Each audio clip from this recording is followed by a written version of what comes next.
Formula One has a new set of rules for 2026, and the king of the sport isn't happy. In fact, he thinks it's turned it into a video game. Ahead of the weekend's Chinese Grand Prix, Max Verstappen was asked about using the team simulator to prepare for the new, highly controversial cars. His response was brutal. He told the media, "I found a cheaper solution. I swapped the simulator for my Nintendo Switch. I'm practicing with Mario Kart actually. Finding the mushrooms is going quite well. The blue shells is a bit more difficult. I'm working on it. The rocket is still not there. It's coming." Now, it's a hilarious quote, but behind the humor is a massive problem for Red Bull and a huge change in the sport.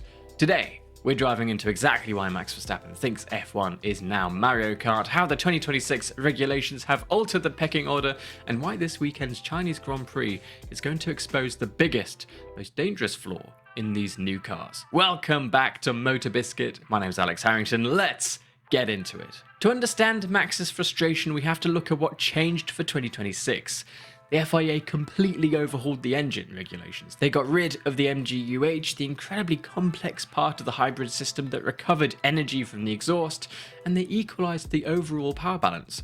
Now the internal combustion engine and the electrical battery system are split basically 50-50. Each provides roughly 400 kilowatts of power. In theory, this was supposed to make the cars more environmentally friendly and relevant to the road cars that you and I drive. In practice, it's created a nightmare for the drivers. Because the cars rely so heavily on electrical energy, they run out of juice incredibly fast on long straights. In the F1 paddock, there's a thing called super clipping, or derating. Imagine driving a supercar on the highway, and right as you hit top gear, someone cuts your horsepower in half. That is exactly what's happening on the track. It must be like hitting a wall. Now, to stop this from happening, they have to aggressively manage their batteries. They're lifting off the throttle way before the braking zones, coasting into corners, and focusing entirely on energy regeneration, rather than pushing to the absolute limit. Max has called this anti-racing, and it's the exact opposite of what a four-time world champion wants to be doing on a Sunday. But where does the Mario Kart comparison actually come from? It actually started with Charles Leclerc at the Australian Grand Prix. During a battle with George Russell, Leclerc got completely blown away on the straight, and over the team radio he complained that fighting Russell was like racing someone who had a mushroom in Mario Kart. Over the team radio he complained that fighting Russell was more like racing someone who had a mushroom in Mario Kart. This is all thanks to the new Overtake Mode. Say goodbye to the DRS trains we've watched for the last decade. DRS, as we knew it, is gone. Instead, drivers now have a tactical battery dump. If you're within 1 second of the car ahead, you get an allowance of extra electrical energy that you can deploy at speeds up to 355 kilometers per hour. It really is like hitting the mushroom button on your Nintendo Switch. You get a massive artificial burst of speed that makes defending almost impossible if the attacking car has a fully charged battery. The racing is no longer about who can break the latest or take the bravest line through a fast corner. It's entirely about who saved enough battery for the straight. And that brings us to this weekend, the Chinese Grand Prix in Shanghai. This is the first sprint weekend of the 2026 season, meaning the teams had just one single practice session to figure out their cars before competitive running begins. But the real issue is the track layout itself. Shanghai features a monstrous 1.2 kilometer back straight between turns 13 and 14. Under the old regulations, this was a slipstreaming paradise. Under the 2026 regs, it's a battery management horror. Because the straight is so incredibly long, cars are going to run out of electrical deployment long before the braking zone. We saw terrifying speed differentials in Melbourne, where cars with 0% battery were suddenly rapidly approached from behind by cars deploying their energy. Shanghai is going to magnify this problem. Max himself said it's a jungle out there right now, and teams that haven't nailed their energy deployment maps are going to be sitting ducks on that back straight. To combat the massive drag on these straights, the 2026 cars feature a totally new Active Aerodynamics system. Instead of just opening a single flap on the rear wing like the old DRS, this new system controls movable flaps on both the front and rear wings simultaneously.